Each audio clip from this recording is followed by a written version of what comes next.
This column of cars is not for the pay toll. It's for Bubanj Potok, the used car market. It's the huge, used to be the largest in ex-Yugoslavia, of course now it's Serbia by all means. The traders of used cars, the owners and the buyers, and so it's not anymore only used cars, but it's much more than that. It is happening at one open plateau, just on our right, but now you didn't see it because I seen some huge construction is taking place. A viaduct. Wow, didn't know about all this construction taking place now. We are now approaching the ex-pay toll station Bubanj Potok, but this was exactly here. But because of the construction of IKEA center, the pay toll station was moved some few kilometers further down, even further than Transped is the exit for IKEA. So the next we'll be seeing it shortly. I started talking about I was talking about Đerdap and then the cooperation between Romania and Serbia, but Đerdap actually reminded me on Danube, which is quite logical. In order to construct Đerdap, it took quite some efforts actually, because it's really a powerful river, and especially in that part where it is narrowed down, by the gorge. The current of the river is so strong that it's amazing.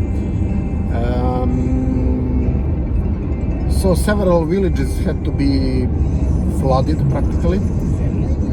Some archaeological sites as well, and there was a famous Tabula Traiana.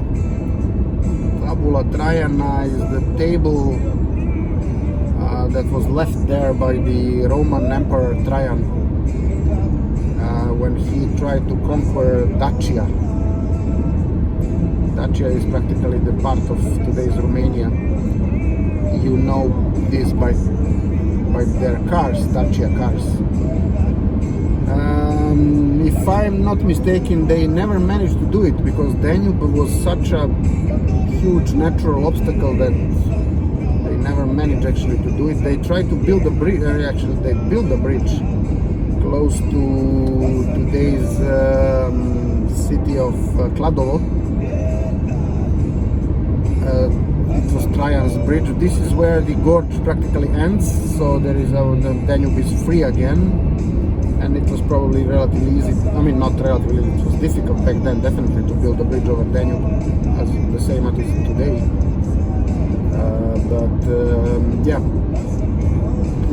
There are no remainings of this bridge, although everybody, the archaeologists, they know where it was. And there was an idea to make a hologram projection of the bridge as a tourist attraction.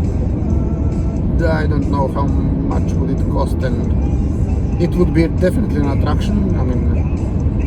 But yeah, it remains to be seen. But I started talking about Danube and the night, the day when I swam over Danube. Hot day back sometimes in 2004, 2003 maybe, 2003, 2004. My very good friend of mine, or practically my best man, Alexander, and myself were eating lunch at Dunavac. Back then he was working for Elektro Vojvodina, and they had their own restaurant at Dunavac.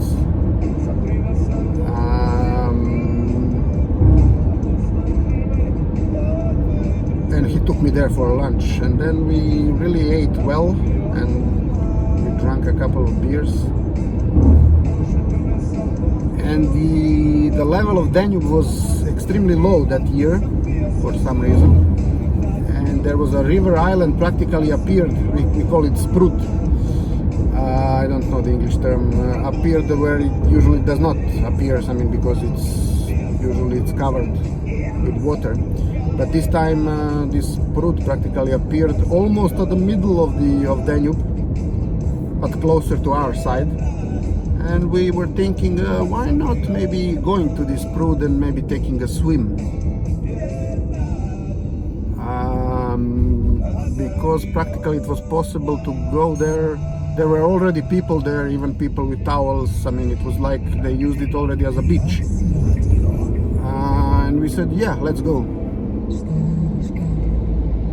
And once we have reached there, because we managed to reach it only by foot without even swimming, it looked quite, I mean, the other bank of the river looked quite close to us.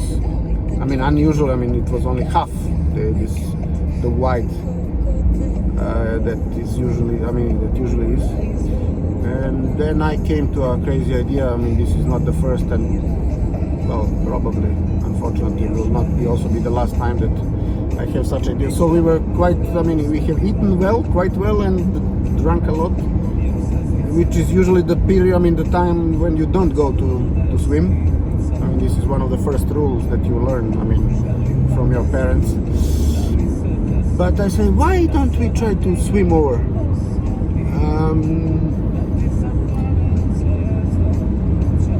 There are two friends of mine, practically both are my best men. One official and one unofficial. That follow my crazy ideas whenever I mean, for some reason. And he said, yeah, why, let's do it. And we jumped into the water. It was okay up to a certain moment. But then when we were close to the other bank, because this was the curb where the Danube was so close to the outer curb, let's say, the current was quite strong. And okay, we managed to swim over, but the river took us a few hundred meters down. So the place where we entered the water and where we exited the water was at least 300 meters distance. I mean, if you look across the river. And then he was like, I realized that he was a bit afraid of how are we going to go back. So he even proposed that we don't swim back, but that we try to find some fisherman or somebody, and who would then call his wife to come and pick us up. But this would be too much of an embarrassment for me. So I managed to convince him not to do it that way, but to go up the river, I mean up the river bank for some 600 meters. So I calculated approximately what we need, where we need to go into the water in order to get out on the other side where we wanted, which is this river island. And I also took some safety, I mean, I had for safety reasons at least 50 meters. But it was not quite easy to walk barefoot on the river bank of Danube because there was no beach at the other end. It was only bushes and similar stuff. Luckily, there were some kind of pathways probably made by the fishermen.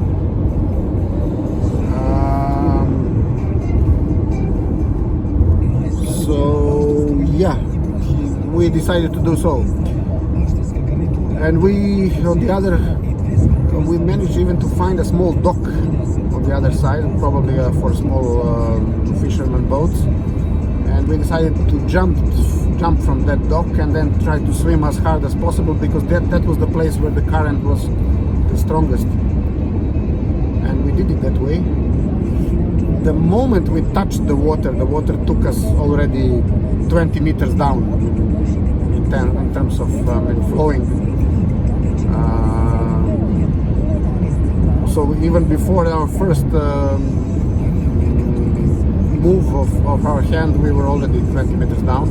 So we really tried that for this first 20 meters of swimming were crucial for us to manage to go out from on the other side where we wanted. Because if we didn't go there to that sprud, the river would took us probably to the big bridge at Strand, which is another kilometer down. Down the flow. Yeah, and eventually we managed to reach the sprud, actually the river island. Everything ended up well. Not sure if we didn't want to tell much about that. We were proud of doing it, but at the end, also at the same time we realized how stupid it was, so didn't want much people to know about it. But okay, now I felt somehow that, yeah, I can say that I managed to swim over Danube and back.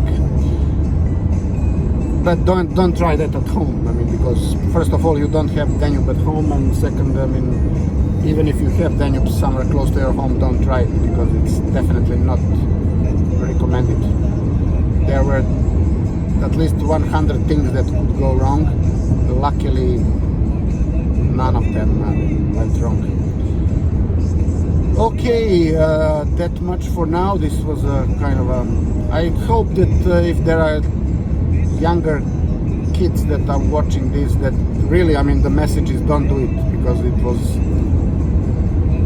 now that I think of it, it was 50% chance that something would go wrong. But we were very lucky. Okay, we are now at the highway. It would be my way or the highway. Highway leading to Niš and further down to the Macedonian border. Currently at the exit, you just saw the exit, the first exit to Šumadija, direction Topola, Mladenovac, Topola. This is the road that we were supposed to take the other, last weekend, when we decided to take a bit more distant road. But as our people, as our nation, or our common people say, preko preče, naokolo bliže. It was not true in this case, but okay, it's a nice saying. Okay, thanks for watching and bye for now.